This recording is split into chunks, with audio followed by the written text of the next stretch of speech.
All right, well, we will go ahead and get started. So welcome everybody. Thank you for taking time out, your busy schedule. My name is Steve Gaines. For those of you who don't know me, I'm the Urban Forester with Charlottesville Parks and Recreation. I'm glad you're taking some time to educate yourself about this project. Just want to say up front, obviously everybody knows what the main focus of this project details are. However, Parks and Rec does not particularly want to remove any of these trees. Our main business here is to care for the trees and support urban canopy and services that these trees provide. But we are obligated to protect the property and then the pedestrian foot traffic. So as we move forward this evening, just hold your questions until the end, if you don't mind. We should have plenty of time for questions and comments. So moving on.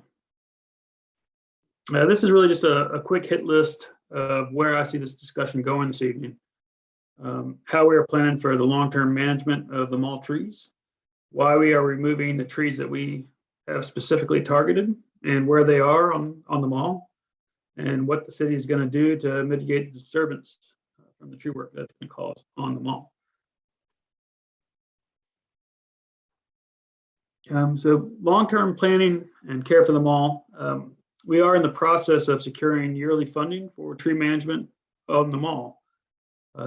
This should give us enough money for regular inspections, prunings, or really anything maintenance related going forward.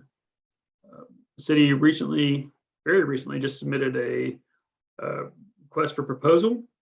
The finished product will be a comprehensive plan of management practices and timeline for activities that are going to be done to prolong the livelihood of the mall. And we are going to put this RFP out to bid internationally. We expect a good response. We're also going to have a committee of specialists that will be selecting the bidder. So the RFP, the request for proposal, what it specifically will address is how we will remove trees in the future, how they will be replaced, and maintenance plans and timeframes. At this time, right now, we do not know what we will replace the trees with, what kind of species we're going to use, and we do not know in what manner the trees will be removed in. We don't know if we're going to keep going on an individual basis, or if we're going to go block by block, or if we're just going to start over from scratch, which I doubt we'll do, but I suppose that is on the table. Right now, we are focusing on the very obvious trees, the trees that are in the greatest state of decline. So that's how we're going to start this. So the objectives of this project, our main objective here is safety. We're making the pedestrian mall as safe as possible for pedestrians and protecting property and the historic features of the mall. Again, we don't want to remove these trees, but we do feel it is necessary for the safety. As we get into this, I want to highlight the fact that this was not just, not just Parks and Rec that selected these particular trees. We had other arborists from Bartlett Tree Service. We had Big Oak Tree and Lawn. We had Tree Matrix, and we also had Virginia Cooperative Extension. And we all kind of zeroed in on this select group of trees that we felt posed the greatest risk. So moving on to the scary slide. Steve, could I just, do you want to go full screen? I don't know how. Okay, that's okay. We like it. Keep going. All right. I guess that do it. That's okay. All right. So I did mention earlier that this was not just city staff that targeted these trees. We did have a number of other experts that looked at these. So this particular slide tells a pretty good story. Basically, when we're assessing a tree, an arborist uses kind of scary words like risk and hazard. And really, we are evaluating the tree itself, but we're also looking at the surrounding environment. As it says here, a tree is considered hazardous when it appears to be likely to fail and cause an unacceptable degree of injury. Risk is thrown in there. When we think about risk, we're thinking about a combination of likelihood and potential consequences. Usually the worst possible consequence, outcome, is what we factor in here. And of course, the hazard is the likely source of harm. In this case, it could be a lead or whatever might cause some sort of damage. And if you look at this picture, as you can see, the tree before it fell, it doesn't appear to be dead. It looks like it has plenty of leaves on it. It would be difficult to tell that this tree really was fairly hollow in the middle. And that's the game. It's hard to tell what's going on with the tree. So arborists look for a collection of signs and symptoms really to tell a story of kind of what the condition of the tree is. And in the case of the trees on the mall that we're going to be talking about here shortly, there is a lot of symptoms and signs of distress, which is really what we focused on. And at the same time, it's also important to note that it's not necessarily the tree itself that is hazard. It's the condition in which it's in, the environmental condition. So if you take a dead tree at the edge of a field edge or in the forest, it's not a bad thing. It's not a dangerous thing, really. But if you take that same tree and you put it in a park or next to a child's playground, you've got a completely different scenario that has to be dealt with, which is pretty close to what we're dealing with on the mall.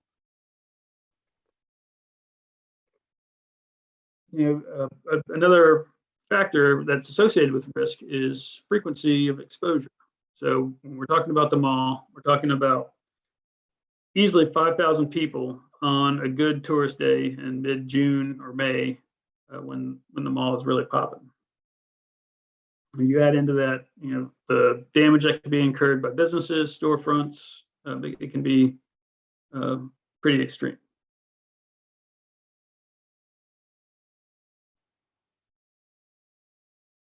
So moving on to where the trees are located on the mall. Obviously, the red dots are sites where the trees will be removed.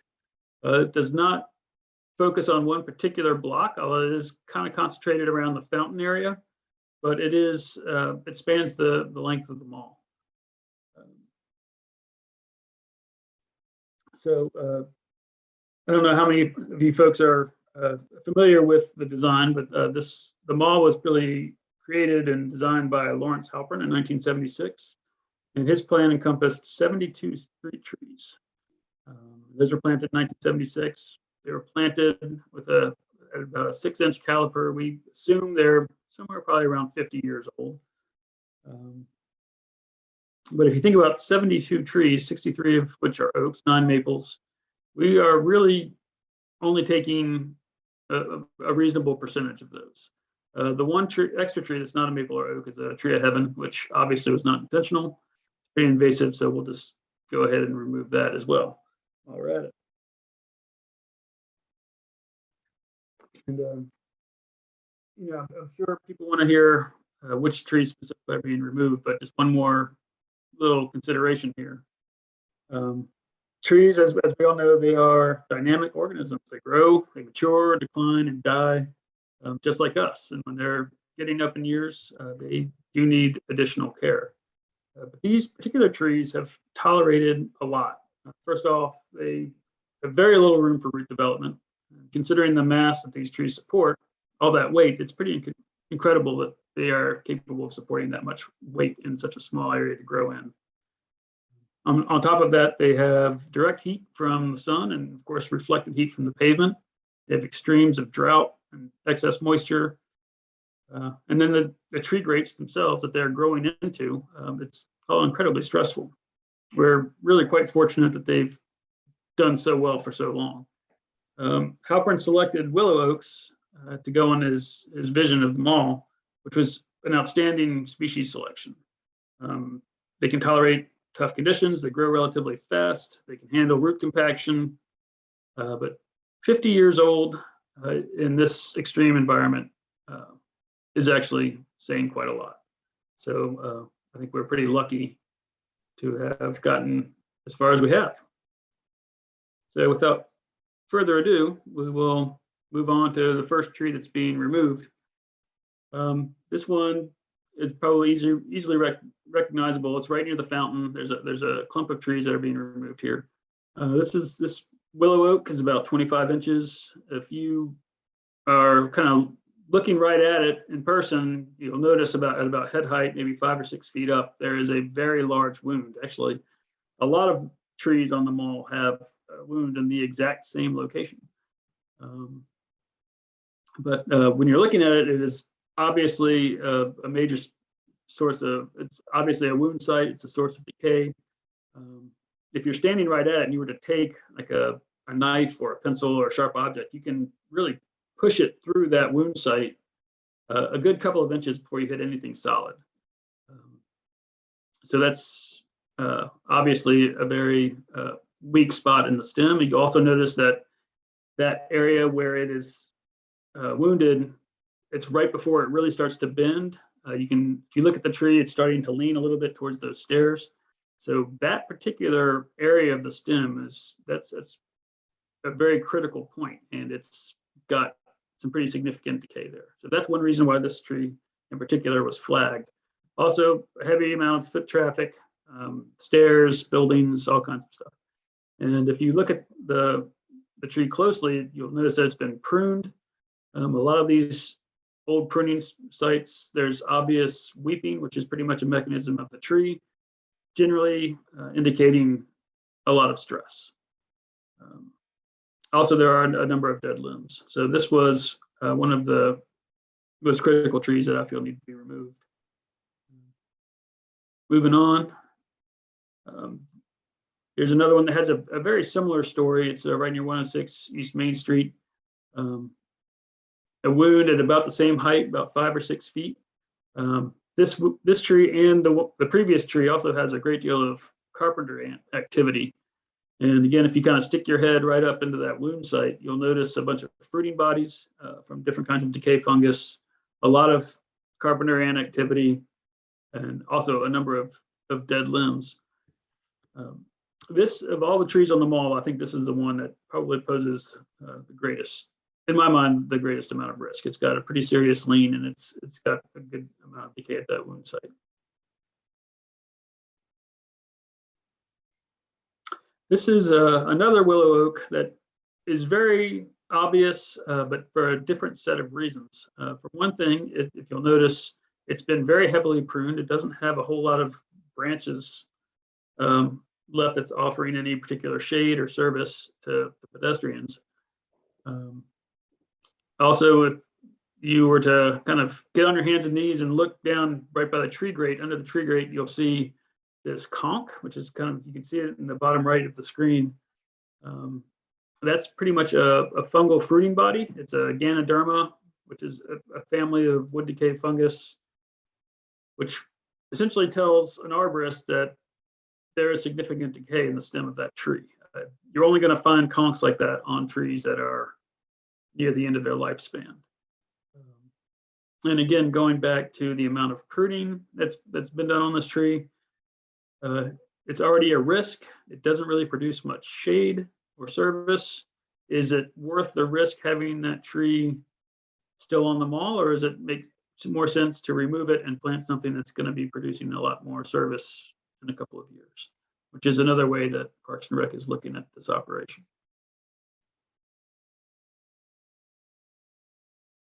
Next, we have this paradise tree that I mentioned earlier. For a number of reasons, this needs to be removed. I'm sure this is right next to the whiskey jar. I'm sure they're not going to complain much about having their tree removed because it's rubbing on their building extensively. But at the same time, this was obviously not intentional in Halbern's grand design, but it is a very invasive tree. We are finding that it is really producing a lot of offspring in our mulched beds on the mall, and also probably for about half of Preston Street. It's a mature female tree, and it's producing a lot of seed. On general principle, Parks and Rec wants to remove these trees from the landscape. There are a few more trees that we can talk about after the presentation. I do have them available on this slideshow, but I figured we'd just move on to safety protocols and mitigations.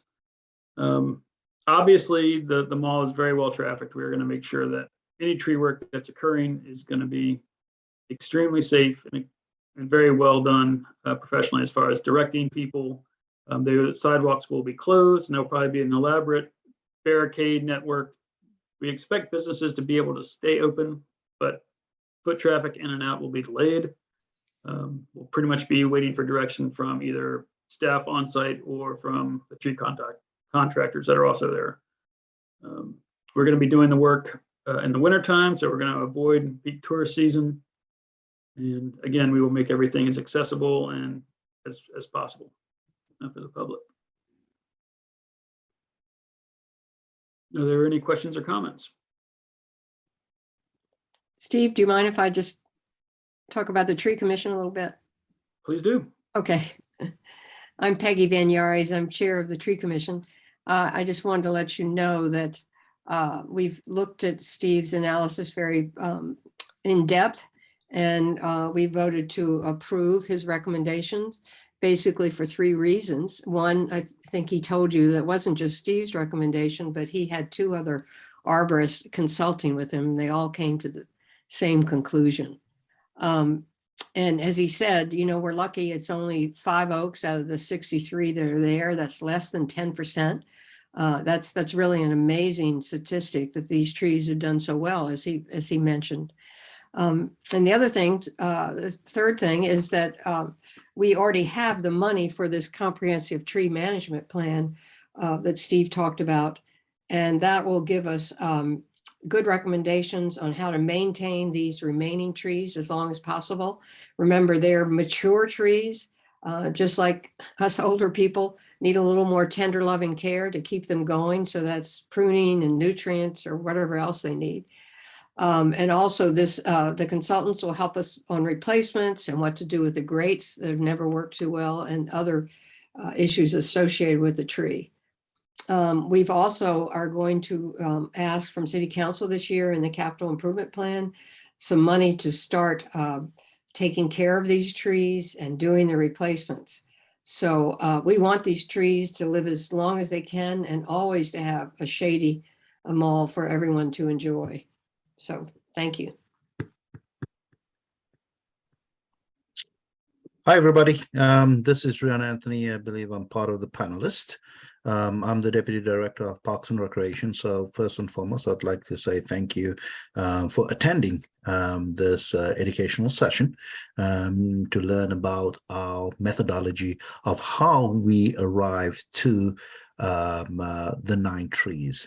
If again, Peggy, myself, and Steve, we will be here for questions and answers. If you have any questions and answers, Steve, take it away. Is Remy going to be communicating that?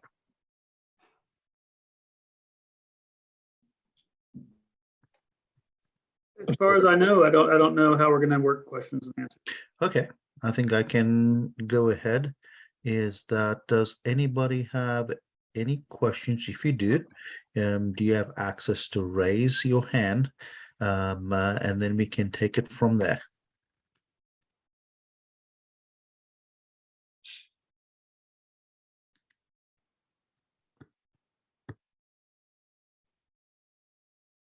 I see we have one individual that raised the hand.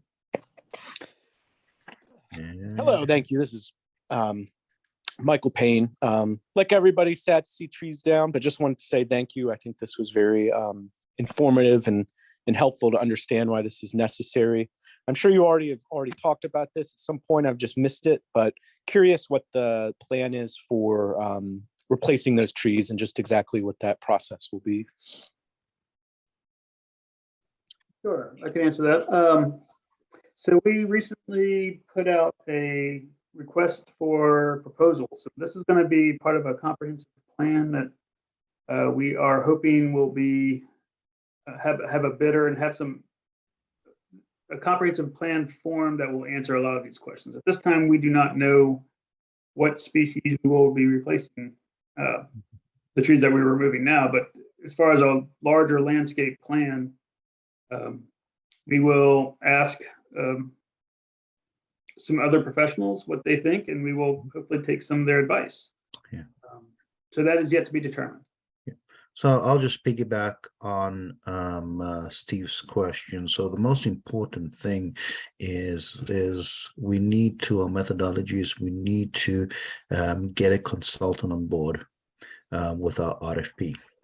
And once we select the consultant, one of the objectives for that consultant, it will be a lot of studies and recommendations, but one of the recommendations will be is looking at species and what type of species combination will best fit the downtown mall. And once we have that list from the consultant recommendation, the tree commission will be heavily involved, community will be involved as well, is to make sure that we have the right combination that is strategically planned accordingly on the mall. Thank you. And that's all I had. Again, this is very informative and helpful. So thank you all.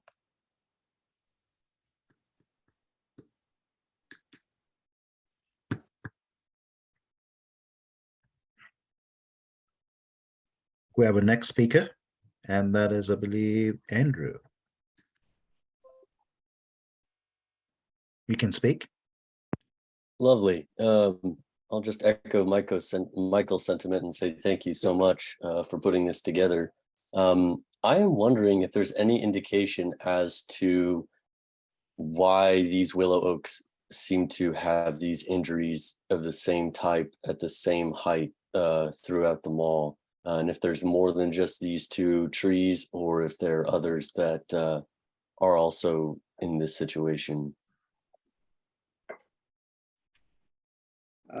I can take a guess. I mean, obviously they're very, well, people walk by them all the time, of course, but it is a little suspicious that they're all about at the same height. And if you walk the mall and you look, you'll notice a lot of trees that have this particular injury. Some of them obviously are better at containing the wound.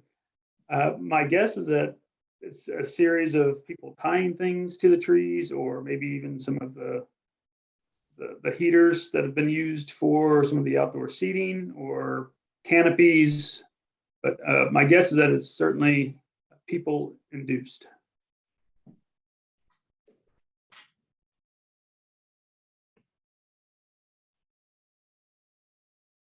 Awesome. Thank you.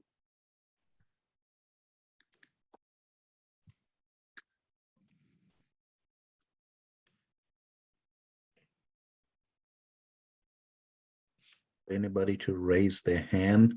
As Steve mentioned, a very important thing is that the trees on the mall is in a stressful situation, and as you mentioned, it is human factors that put stress on the mall. If you look at our cafe space, if you just walk around the mall, you will find a lot of things attached to those trees.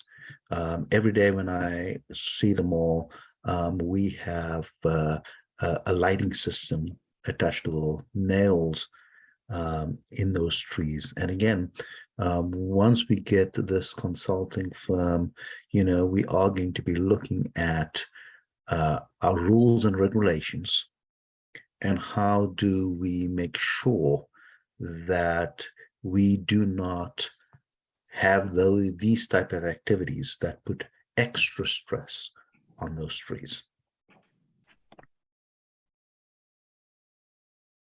And I just want to mention, Michael, continue with what Michael asked about the consultants. We see this will probably be a team of people. Certainly an arborist, incredibly important. Landscape architect too, to look at Halpern's design and how it came about and what the intentions. Probably an urban planner too, or designer. So it should be a comprehensive look. And as Steve said, the community will be involved too. So we'll come up with good recommendations, how to maintain the trees, how to replace them, what to do with the grates and other associated problems as Rian just described.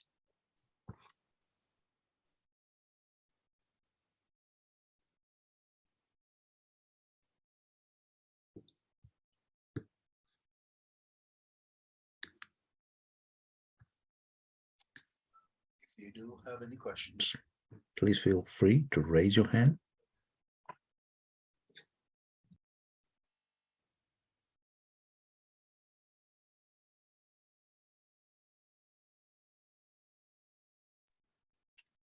It appears that we have no hands raised. Steve, any closing remarks? I don't have anything at this time. Peggy, I appreciate everybody's time. any closing remarks, Peggy? Well, I appreciate everybody coming too. The mall is very dear to my heart. Those of you who may have known Mitch Van Yers, my father-in-law was mayor for many years and served in the General Assembly for 25 years. But he was one of only 2 people on city council that was able to vote to approve the mall plan, because the other city council members had conflicts. And so it's really, sort of dear to my heart, these trees and this mall. So I just want to throw in a little bit of personal history. I'll just would like to say thank you so much for everybody for attending. I know it's late, but just want to say the city's intention is never to remove trees, is look at all angles. And this is always our last resort.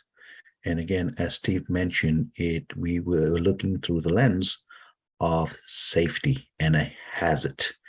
And those are those trees, and it could not wait for the recommendations to come back. So that's the action that we took. Again, if you do want to listen to other educational sessions, we do have a few coming up. Steve, do you have those dates? We will be doing a couple of 2 in-person tours next week. We'll be meeting on November 1st and on November 3rd at 5:30. We're going to be meeting downtown on the mall, right outside the Parks and Rec building, just right next to the parking garage elevators. So we should be pretty easy to find. And take a quick walk, probably the length of the mall, and we'll look at some of the worst offenders and talk about why they will be removed. Last call for any questions. Seeing none. Thank you so much and enjoy the rest of your evening. Thank you. Thank you. Bye.